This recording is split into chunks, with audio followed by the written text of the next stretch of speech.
তফসিল অনুযায়ী ত্রয়োদশ জাতীয় সংসদ নির্বাচনের মনোনয়নপত্র দাখিলের শেষ দিন আজ। তাই উৎসব মুখর পরিবেশে সারা দিন মনোনয়নপত্র দাখিল করেছেন বিভিন্ন রাজনৈতিক দলের মনোনীত প্রার্থীরা। একই সাথে মনোনয়নপত্র জমা দিয়েছেন স্বতন্ত্র প্রার্থীরা।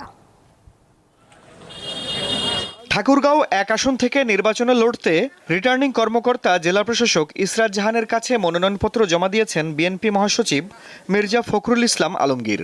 মনোনয়নপত্র জমা দিয়ে দল থেকে তাকে মনোনয়ন দেয় বেগম খালেদা জিয়া ও তারেক রহমানের প্রতি কৃতজ্ঞতা প্রকাশ করেন।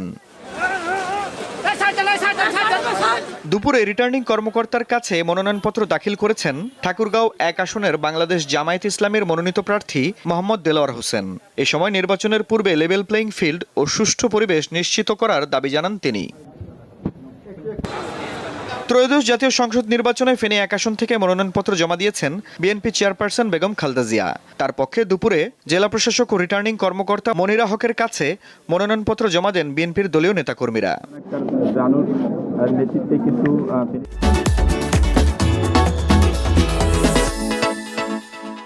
খুলনায় উৎসবমুখর পরিবেশে মনোনয়নপত্র জমা দেন প্রার্থীরা।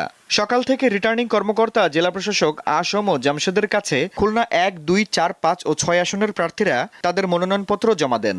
জামায়াতে ইসলামের সেক্রেটারি জেনারেল মিয়া গোলাম পারওয়ারের নেতৃত্বে খুলনার 6টি আসনের মধ্যে 5টি আসনে মনোনয়নপত্র জমা দেন প্রার্থীরা। এছাড়া দুপুর 12টা থেকে বিএনপির 5টি আসনের প্রার্থীরা এক এক করে তাদের মনোনয়নপত্র জমা দেন।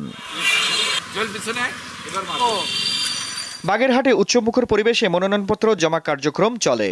জেলার 4টি সংসদীয় আসনে প্রতিদ্বন্দ্বিতার জন্য বিএনপি, জামায়াত, এনসিপি, ইসলামী আন্দোলন, খেলাফত মজলিস, মুসলিম লীগ, এবি পার্টি ও স্বতন্ত্র প্রার্থীরা মনোনয়নপত্র জমা দেন। ত্রয়োদশ জাতীয় সংসদ নির্বাচনে অংশ নিতে গাজীপুরে মনোনয়নপত্র জমা দিয়েছেন বিএনপি, জামায়াত, এনসিপি ও স্বতন্ত্র সহ বিভিন্ন রাজনৈতিক দলের প্রার্থীরা। দিনাজপুর 3 আসনে বিএনপির বিকল্প প্রার্থী হিসেবে সাবেক পৌর মেয়র সৈয়দ জাহাঙ্গীর আলম আনুষ্ঠানিকভাবে মনোনয়নপত্র দাখিল করেছেন। দলটির শত শত নেতাকর্মীর উপস্থিতিতে দুপুরে জেলা প্রশাসক ও রিটার্নিং কর্মকর্তার কার্যালয়ে মনোনয়নপত্র জমা দেওয়া হয়। সকাল থেকে দল বেঁধে ময়মনসিংহ জেলা প্রশাসক কার্যালয়ে গিয়ে বিভিন্ন দলের প্রার্থীরা রিটার্নিং কর্মকর্তা ও জেলা প্রশাসক মোহাম্মদ সাইফুল রহমানের হাতে মনোনয়নপত্র জমা দেন।